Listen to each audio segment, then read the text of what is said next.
Salut les pantouilleurs, bienvenue dans cette nouvelle vidéo Quick Tip pendant laquelle je vais vous apprendre à peindre des décors industriels jaunes. L'objectif aujourd'hui, il est donc tout simple, je vais partager avec vous la recette et la méthode qui m'ont permis de réaliser cet élément de décor, ces 5 barils qui sont issus de ce set-là. Un excellent set de décors Micro Art Studio que j'aime beaucoup, beaucoup de variété, beaucoup de qualité et c'est des éléments qui sont assez hauts. N'hésitez pas à aller jeter un petit coup d'œil à l'unboxing, c'est vraiment des très très bons éléments de décor. Je profite de cette vidéo pour remercier une nouvelle fois Michal de chez Micro Art Studio qui m'avait envoyé ce set de décor pour que je puisse vous le présenter dans l'unboxing et puis pour vous faire quelques tutos de peinture. Celui-ci c'est le premier et un second viendra ensuite sur les caisses. Donc aujourd'hui, peinture rapide et quick tip. Alors quick tip, ça veut dire que je ne vais pas filmer tout le processus de peinture, je vais vous montrer les grandes étapes, je vais évidemment vous montrer les peintures, mais le but c'est que ce soit assez rapide, ça va vous faire un petit mémo si vous voulez peindre. Alors soit des petits décors comme ça, mais ça marcherait aussi très très bien sur des gros décors, et j'ai testé, ça marche aussi très très bien sur des figurines. Si vous voulez voir ce que ça peut donner, pensez à regarder le Facebook Mini-Socle et l'Instagram Mini-Socle parce que je partage sur ces deux réseaux un max de photos des whips et puis des figurines terminées.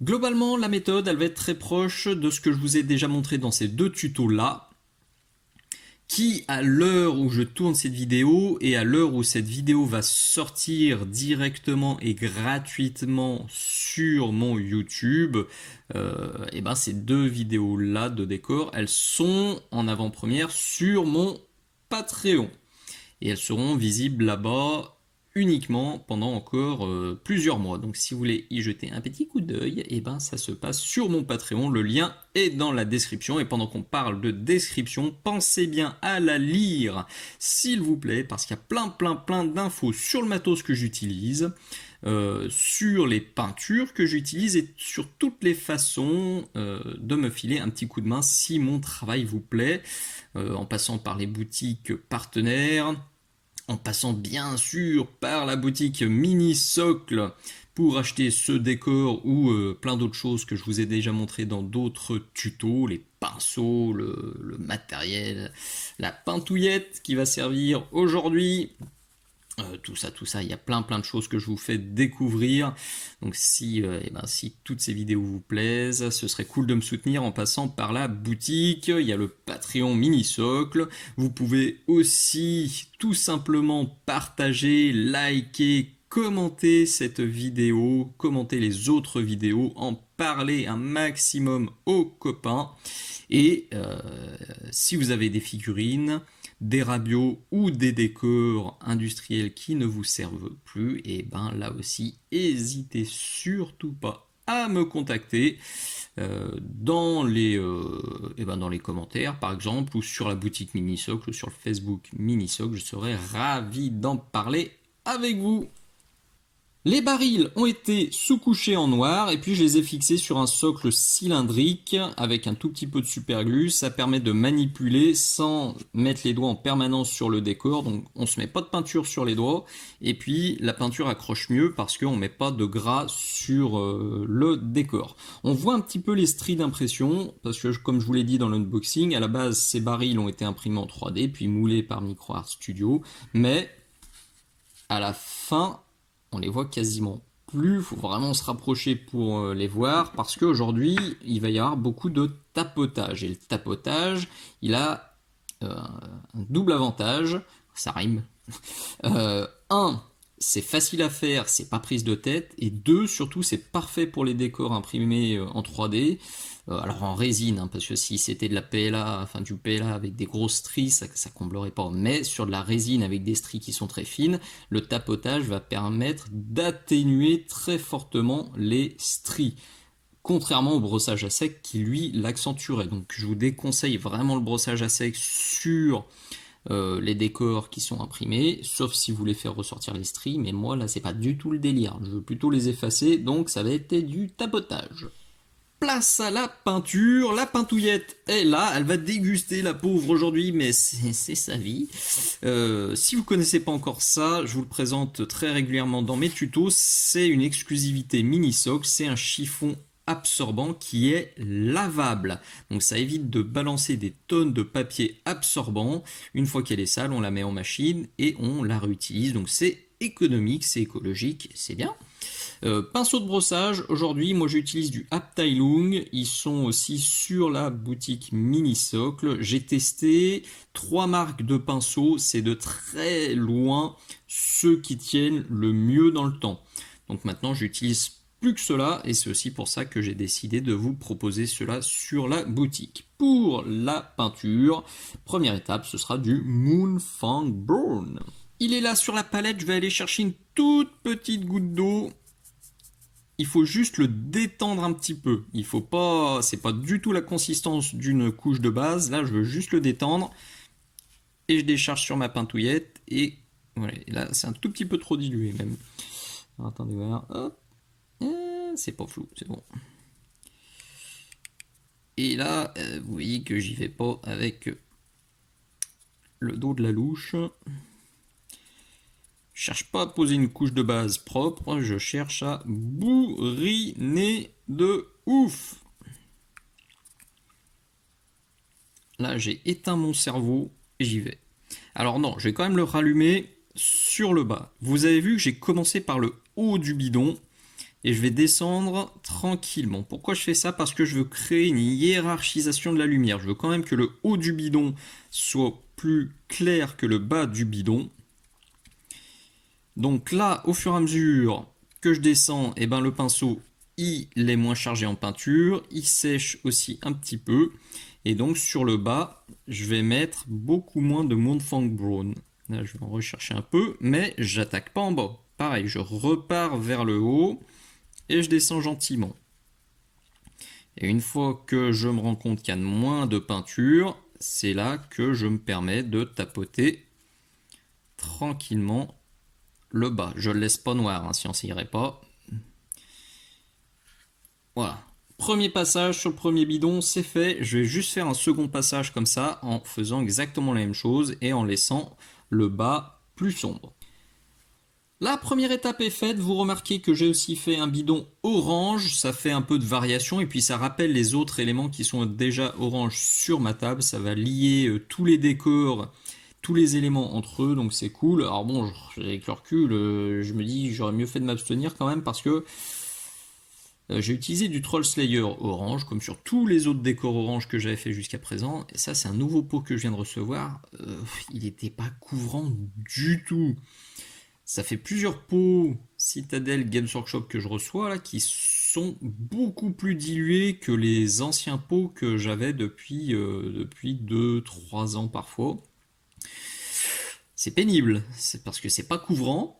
On en utilise beaucoup plus et il a fallu 5 passages pour obtenir ça alors que c'est toujours pas bien opaque, mais voilà, j'espère vraiment que c'est pas les nouvelles dilutions, les nouvelles consistances pour les Pow Games, parce que j'avoue que entre les peintures qui sont trop diluées à mon goût et puis vous voyez là je l'ai ouvert 2 fois et voilà ça commence déjà à faire un gros caca à l'arrière. Et ben je vais en utiliser franchement de moins en moins, ça devient un peu exaspérant. Bref, et ben du coup, et ben ça tombe bien parce que pour la suite de la recette, c'est de la peinture AK, en l'occurrence le Volcanic Yellow. Alors je me doute que beaucoup d'entre vous n'ont pas là forcément cette peinture à la maison, donc je vais aussi faire un bidon avec ça, de la Verland Sunset. Alors, par bonheur, c'est aussi un vieux pot, et je sais qu'il couvre bien, parce que certains des barils étaient en Verland Sunset. Alors, de mémoire, je ne veux pas dire de bêtises, ceci, c'est avec la recette à base de AK. Celui-là, non, et celui-là, c'est avec le Haverland. Donc vous voyez la variation elle est très très légère. Là on voit quand même que ça, la recette avec le AK est beaucoup plus claire que la recette avec le Haverland. Moi je préfère ça, donc sur cette série-là, je vais en faire 3 AK et puis un en Haverland. Donc là, exactement la même méthode. Je vais prendre ça et je vais tapoter le haut. Tapoter le haut et en mettre de moins en moins au fur et à mesure que je descends. Important aussi, parenthèse, nettoyez à fond votre pinceau entre les différentes étapes si vous voulez qu'il dure longtemps. Vous voyez, là je l'ai nettoyé au taquet, on voit à peine la peinture qui reste. Si vous voulez pas les flinguer en un décor, nettoyez-les au taquet avec juste du savon.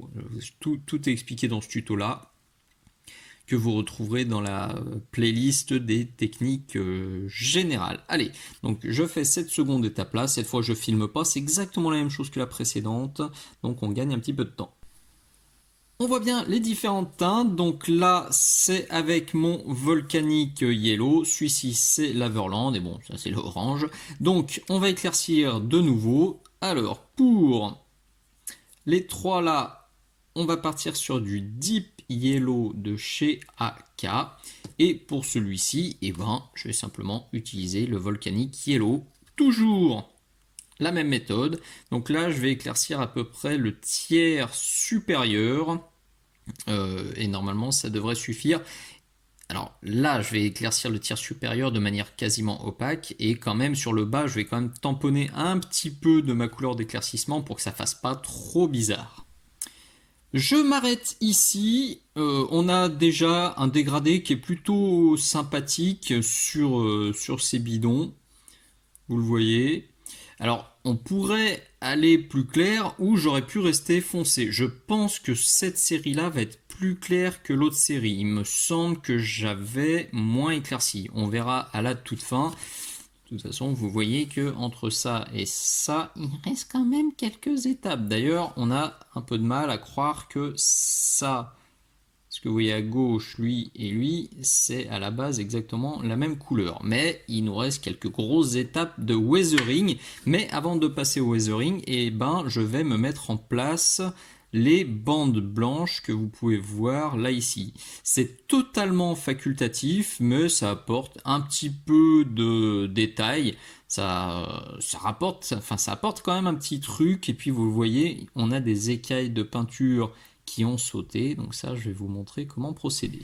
C'est une technique qui est toute bête que je vous présente dans ce tuto là, qui a une exclusivité Patreon. Pour rappel, chaque mois sur mon Patreon, il y a 3 vidéos inédites qui arrivent. 2 vidéos en avant-première, donc qui arriveront sur YouTube 5, 6, 7 mois plus tard, et une vidéo exclusive qui restera toujours sur Patreon. Au moment où je tourne cette vidéo, il y a déjà 44 vidéos exclusives sur mon Patreon. Logiquement, donc quand ce tuto va arriver sur YouTube, il y aura 45 vidéos exclusives, peut-être même plus, on verra. En tout cas, chaque mois, il y a une nouvelle exclusivité et puis elle se cumule dans le temps. Donc comment faire ça? Tout simple, je vais utiliser du ruban de masquage pour me faire ma bande blanche. Donc je vais me servir de cette ligne là, je vais la prolonger et je vais la coller aussi sur 2 mm au dessus. C'est tout bête à faire. Et avant d'appliquer la peinture, eh ben, je vais utiliser aussi ça, du masque liquide que je vais venir tamponner avec ma petite pince fine et puis de la mousse de blister.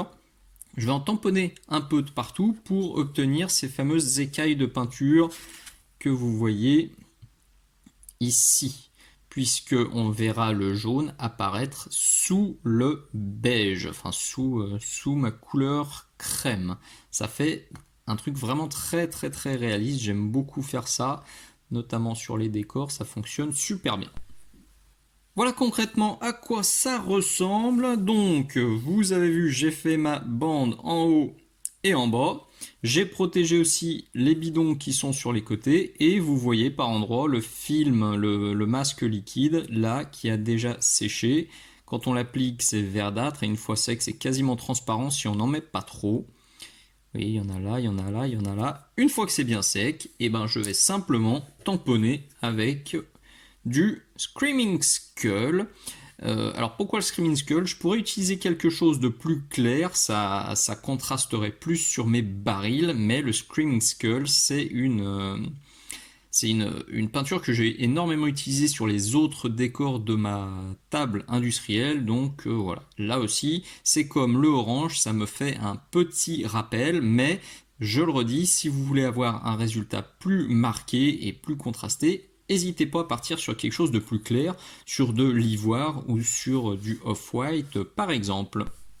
Et quand c'est bien sec, et ben on vient alors gratouiller avec un cure-dent ou avec un pinceau un peu costaud. Alors ça là, c'est un pinceau qui me sert à rien. Il sert pour les trucs crades. Alors passé un temps, je faisais ça à la pâte à fixe, mais j'ai eu quelques déboires avec la pâte à fixe où je retirais beaucoup trop de matière. Donc j'ai un peu levé le pied sur la pâte à fixe. Il suffit de gratouiller. De toute façon, ça fait un petit. Là où il y en a, ça fait un petit relief. Donc, oh, j'étais pas du tout à l'écran. Bravo. Félicitations. Je disais, ça fait un petit relief. Donc, il suffit de chercher ces petits reliefs et puis de passer le doigt dessus. Bon, ce serait une figurine, je ferais pas ça. Hein, mais là, sur du décor, je bourrine un petit peu.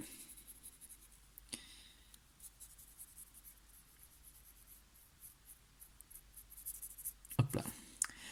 Vous avez compris. C'est magique, hein, c'est top. D'ailleurs, double parenthèse, j'en ai profité, j'avais du Screaming Skull sous la main, j'en ai tapoté un peu en haut, et le bidon avec l'Averland, je le trouvais trop sombre par rapport à ses copains, donc j'ai pris le Deep Yellow que j'avais utilisé pour l'éclaircissement ultime ici, et j'en ai tamponné aussi un petit peu vers le haut. Je vais donc me faire une autre bande comme ça, et je vais aussi tamponner un peu de Screaming Skull à droite à gauche, alors, notamment ici, mais je l'ai pas fait exprès, j'ai débordé. Et puis voilà, ça apportera encore un peu plus de texture,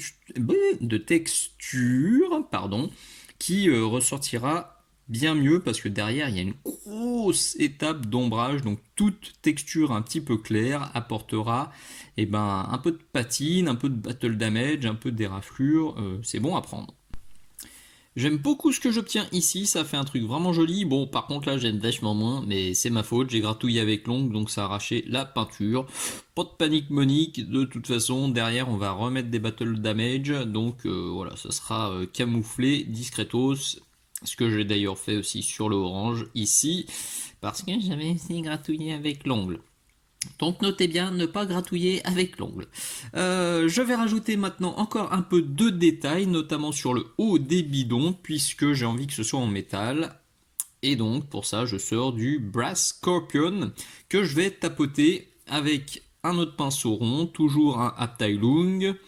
C'est le petit frère de celui que vous me voyez utiliser depuis tout à l'heure, c'est la plus petite taille, et je vais donc venir tapoter du métal et puis en mettre un petit peu aussi sur les parties jaunes, comme si la peinture s'était écaillée et avait sauté par endroits.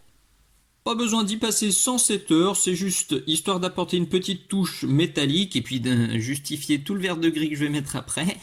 Et maintenant, je ressors ma mousse de blister, la pince fine qui va bien et du Rhinox Hide et je vais venir tamponner sur le métal et sur les bidons pour rajouter des petits battle damage. Là, ils ont bien dérouillé nos bidons. On sent qu'ils traînent sur le tapis, sur la table de jeu depuis quelques temps. Donc vous voyez, par endroits j'ai fait des petites taches, là j'ai raclé sur le bord. Et puis parfois avec la mousse de blister, je fais des petits zics comme ça pour faire des traces. Bon là clairement j'en ai mis beaucoup trop, ça fait crado. Mais c'est aussi le risque ou le jeu quand on fait de l'aléatoire, et ben parfois on a des trucs comme ça qui nous plaisent pas, mais il faut se rappeler que dans la nature, si je vais voir une pile de 50 bidons défoncés, ben je pense que il y en a plein sur le tas qui me plairont pas du tout et je me dirais ouh qu'est-ce que c'est mal fait, mais ouais mais la nature a fait ça et là je pense qu'un gars avec son char ou avec son tir il peut avoir fait ça, même si ça me plaît pas, donc je laisse, je retouche pas pendant 3 heures. Allez, avant-dernière étape, on va venir lier tout ça, parce que là, on a un peu du mal à croire que ça et ça, c'est exactement la même recette. Et ben, la magie de la Graxer Shade va venir lier tout ça, va venir gommer les défauts, enfin gommer, va venir atténuer les défauts. Et puis va venir salir évidemment et donner un côté beaucoup plus poisseux, plus huileux, plus crado. Donc je sors la Grax, je sors aussi ce pinceau brosse que je vous montre très très souvent, je trouve ça pratique pour appliquer aussi des lavis bien dégueux comme ça. Je vais badigeonner l'ensemble. Faites gaffe si vous avez comme moi des décors comme ça, quand on les pose comme ça sur la table de jeu, la Grax va bien sûr venir couler vers le bas. Faites gaffe, on peut vite fait se retrouver avec une grosse auréole ici, une grosse auréole là, pardon. Ça m'est arrivé sur l'autre, faut bien surveiller pendant le séchage et quand il y a une auréole, venez la tapoter. Important aussi, je vais badigeonner en mettre 3 tonnes.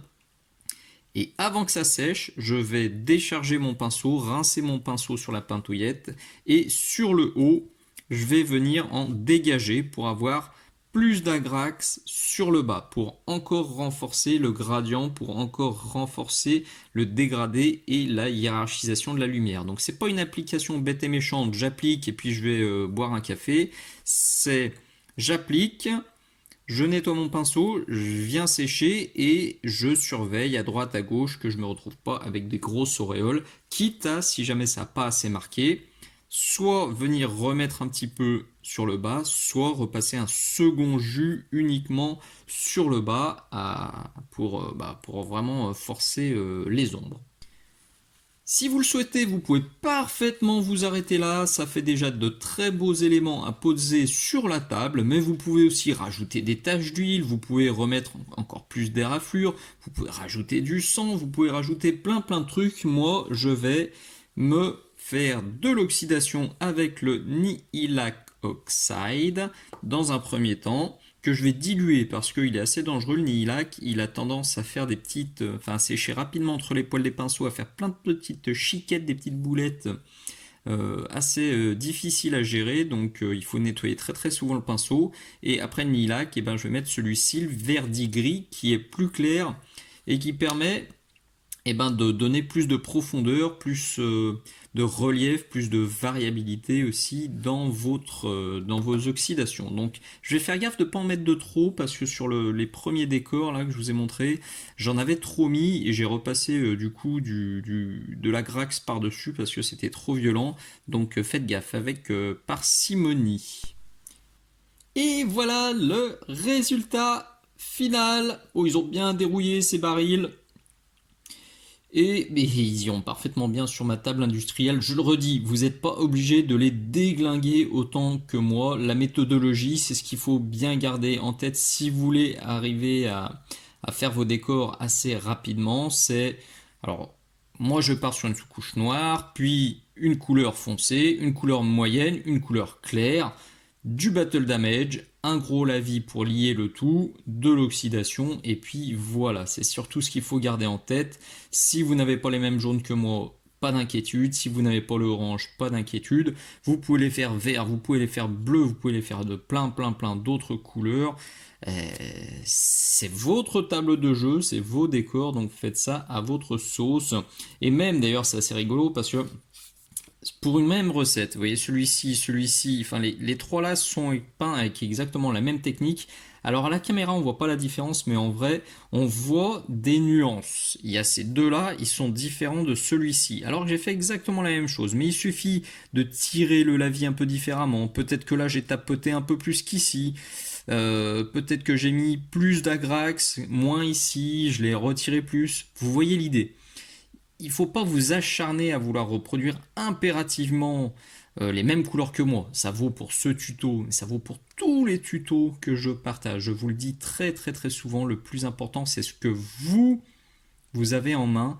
Et le plus important c'est que ça vous plaise à vous. Ne vous acharnez pas, surtout à faire exactement la même chose que moi.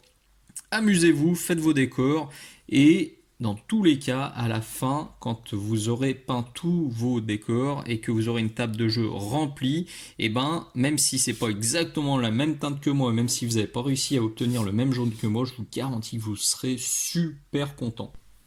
J'espère que ce nouveau tuto il vous sera utile, j'espère qu'il vous donnera envie de peindre vos décors, de tester vos propres recettes et d'aider vos copains et de prêcher la bonne parole de mini-socle aux copains qui galèrent avec leur pitou et leur décor. Je le dis encore une fois, pensez bien à lire la description, s'il vous plaît, c'est plein d'infos utiles pour vous aider et pour me soutenir. Et pensez aussi à partager, à liker, à commenter et à en parler un maximum aux copains, c'est le plus important. Merci d'être allé jusqu'au bout. Je vous dis à très bientôt. Ciao ciao.